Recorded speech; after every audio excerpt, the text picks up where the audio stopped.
अब हमारे पास जो नेक्स्ट डिजीज़ है उसका नाम है आर्थ्रोगायरोपोसिस। आर्थ्रोगायरोग्राइपोसिस। आर्थ्रोग्राइपोसिस एक हेरिडिटरी डिजीज़ है, हेरिडिटरी डिसऑर्डर है, ठीक है, जिसकी वजह से फाइब्रस, जितना भी आपका फाइब्रस टिश्यू होता है ना वो ख़राब हो जाता है। ठीक है, जो बच्चा पैदा होता है ना, ये देखो इस तरह का होता है, ठीक है, मुड़ा तुड़ुड़ा, ठीक है, इसको मैंने ऐसे याद रखा कि मुड़ा तुड़ुड़ा बच्चा होता है, ठीक है। इसके अंदर क्या होता है कि जो आपका बेबी पैदा होगा ना, वो उसकी जो जितनी भी जो उसकी लिम्स वगैरह ना वो बड़ी पतली सी होंगी, और जो साथ के मसल्स होंगे ना उसकी एट्रोफी हो गई होगी, ठीक है।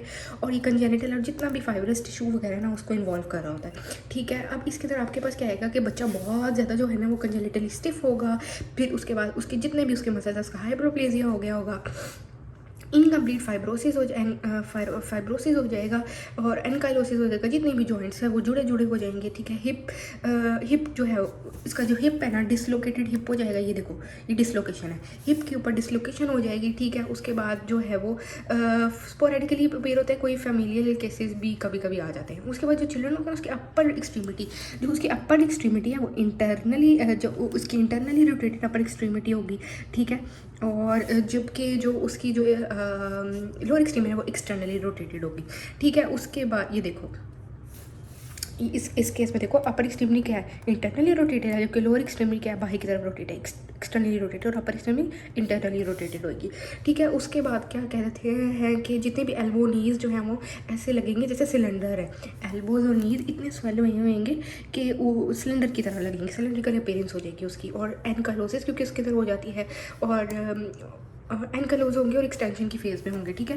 ये देखो जितने भी एल्बोज और नीज हैं एक्सटेंशन की फेस है, सीधे हैं, ये देखो सीधे हैं, ठीक है, एक्सटेंशन की फेस में होंगे, और जो नीज जो है ना वो फ्लेक्शन में होंगी, ये देखो नीज फ्लेक्स हुई हुई है आपस में, ये देखो नीज फ्लेक्शन है, नी में फ्लेक्शन है। और उसके बाद क्या होएगी कि रिस्ट और जो रिस्ट और फिंगर्स हैं वो भी फ्लेक्स्ड होंगी, जो रिस्ट और फिंगर्स हैं वो फ्लेक्शन में होएंगी।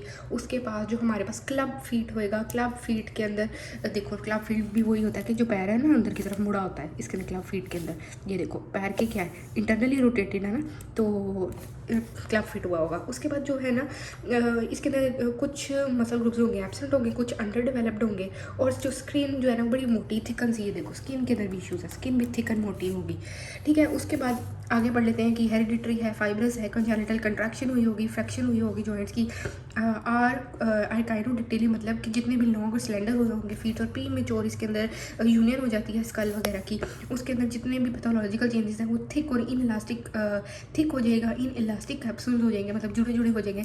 देखो जब आपका जो इलास्टिक कैप्सूल वो थिक हो जाएगा ना, तो उसकी वजह से अपीयर भी सिलेंडर अपीयरेंस भी आएगी, और सीधे सीधे आएंगे, और एट्रोफी हो जाती है, जितने भी फाइब्रस मसल है और फाइब्रस हैं और उनके फैटी टिश्यू के अंदर इन्फ्लेटेशन वगैरह हो जाती है, फैटी टिश्यूज़ में आ जाता है, ठीक है। उसके अंदर हमारे पास स्किन में पेरेंट्स हमें यही मिलेंगे कि हमारे जो जॉइंट में बहुत ज़्यादा स्टिफनेस होगी, कंट्रैक्चर्स होंगे, मसल वीकनेस होगी, डिलेड इसकी जो है ना डेवलपमेंट होगी, डिलेड होगी, और डिक्रीज मोबिलिटी हुई होगी, फंक्शनल एडियल बकवास कुछ भी नहीं कर सकता, डिफिकल्टी एम्बुलेशन कुछ भी नहीं है बच्चा कर सकता।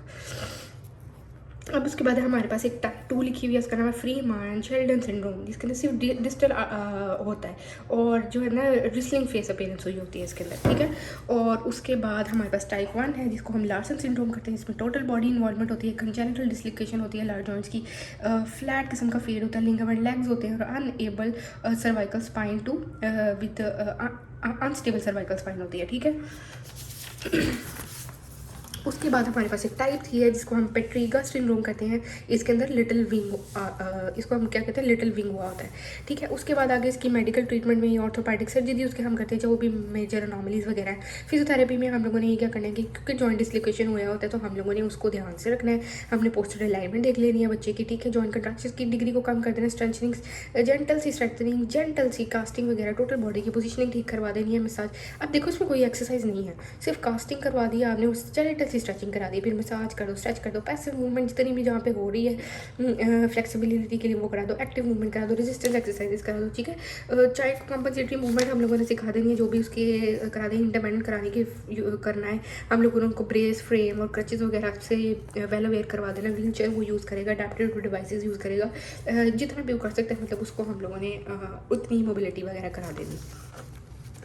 अच्छा, सिंडेक्टली ऐसी कंडीशन होती है जिसके अंदर फिंगर और टोज फ्यूज़ होते हैं, ठीक है, फिंगर और टोज फ्यूज़ होते हैं सिंडेक्टली, मतलब जो हाथी के अंदर है। और कम्फाइलोडेक्टली मतलब फ्लेक्स्ड फिंगर्स होती हैं, इससे जुड़ी हुई फ्लेक्स फिंगर्स होती हैं, ठीक है। इसके अंदर हम जिसकी सेपरेशन नहीं हुई होती, जिसके अंदर जबकि कम्फाइलोडेक्टली जो होती है ना, उसके अंदर मसल और टेंडन की एब्नॉर्मेलिटी होती है। इनहेरेंट जेनेटिक डिसऑर्डर है, जाहिर सी बात है कि ये जीन्स के अंदर इशू था तो इनहेरिट था हाथी के अंदर जैसे है। उसके बाद ट्रीट कैसे, सर्जरी के अंदर करना है। फिर उसके बाद ये जेनेटिक है, इडियोपैथिक है, इसकी कोई भी मतलब एवी भी हो जाता है जेनेटिक इडियोपैथिक भी, पीटी सर्जरी स्टेंट वगैरह लगा देना।